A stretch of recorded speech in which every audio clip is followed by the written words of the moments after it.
అందరికి నమస్కారం ఫ్రెండ్స్. అందరికి ముందుగా ఆ, మన సంక్రాంతి శుభాకాంక్షలు. Okay friends, thank you. మనకి సంక్రాంతి ఎలా వచ్చింది అన్నదాన్ని బట్టి నేను మాట్లాడతా. Okay friends, right.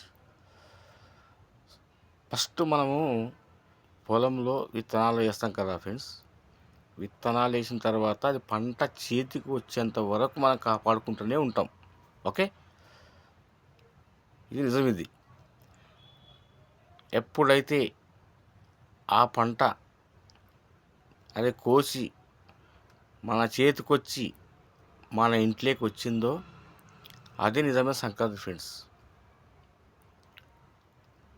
అయితే ఇది ఈ పండగ ఆది నుంచి ఉంది ఫ్రెండ్స్. ఇది ఆది నుంచి ఈ పండగ కేవలం రైతు అని కాదు, అందరు చేసుకోవచ్చు, అందరు చేయాలి కూడా.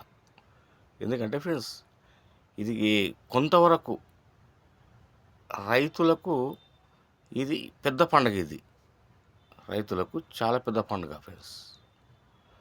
ఎందుకంటే పంట చేతికొచ్చి ఇంటికి వచ్చేటది కాబట్టి. ఓకే ఫ్రెండ్స్, అదొకటి కదా. అయితే కొత్త సంవత్సరం కాబట్టి అందరూ నూతనంగా ఉండాలనేది కోరిక మనది. ఓకే ఫ్రెండ్స్, అందరూ బాగుండాల, అందరూ మంచిగా ఉండాలి. అట్లా ఏది ఏమైనప్పటికీ మనమందరం కలిసి ఉంటేనే కదా ఫ్రెండ్స్. మనమందరం కలిసి ఉంటేనే మన దేశం, ఆ ప్రపంచం అంతా మంచిగా ఉంటుంది. కాబట్టి అందరం దాంట్లో మంచిగా ఉండాలా, మన పని మనం చేసుకుంటూ వెళ్ళిపోవాలి. అదే ఫ్రెండ్స్, సంక్రాంతి మనం ఏదో చేసుకొని తింటాము. ఓకే ఫ్రెండ్స్, అది సంతోషం, అది మీ ఇష్టం. అది మీకే వదిలేస్తున్నా. మనం ఏదో చేసుకొని తింటాము, ఓకే. అది కానీ పండగ రీజన్ మాత్రం ఇది పక్క. ఇది ఫ్రెండ్స్, రైతు తన పొలంలో వేసిన విత్తనాలు మొలచి తర్వాత అవి పెద్దగై పంట పెద్దగా అయినంతవరకు కాపాడి వాళ్ళు రాత్రి అనగా పగలనక కాపాడి మనకు ఫుడ్ పెడుతుంది ఫ్రెండ్స్. అదొకటి.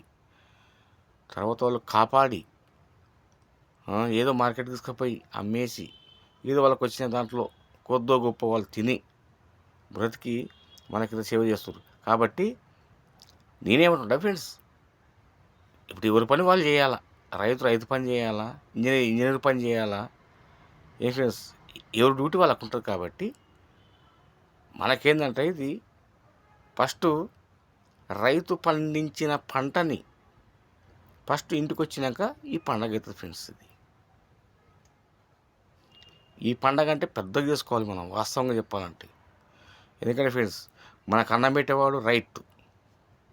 ఓకే, మనకు అన్నం పెట్టేవాడు రైతే ఫ్రెండ్స్, ఎవరు కాదు. నువ్వు డబ్బులు కోట్లు పెట్టి ఒక బియ్యపు గింజని తీసుకొని రండి చాలు.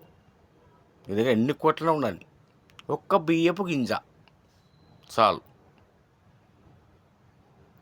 అట్లా ఫ్రెండ్స్.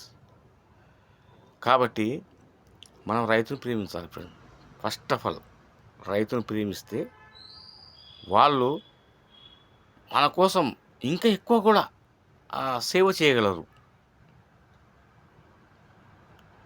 అట్లా ఫ్రెండ్స్, మన కోసం ఇప్పుడు రైతే రాజు. రైతే రాజు అంటే లాస్ట్కి రాజు ఏమైండు, బూజయిండు ఫ్రెండ్స్. నిజంగా రైతుకు అసలు విలువ అనేది ఇస్తలేరు. కేవలం వాళ్ళ డబ్బు కోసం వాళ్ళు అది చేస్తారు ఫ్రెండ్స్. నేనంటే బాగుండదు ఫ్రెండ్స్. మళ్ళీ అట్లా రైతు బాగుంటే రాజ్యమే బాగుంటుంది అని అప్పుడెప్పుడో పెద్దలు చెప్పారు. కాబట్టి ఇంక అట్లా చెప్తున్నాను ఫ్రెండ్స్. మనకింత మన కడుపులోకి 4 మెతుకులు పోతున్నాయంటే అర్థమైంది, ఎవరో పండించేది కాదు, రైతు పండిస్తేనే మన కడుపులు నిండేది.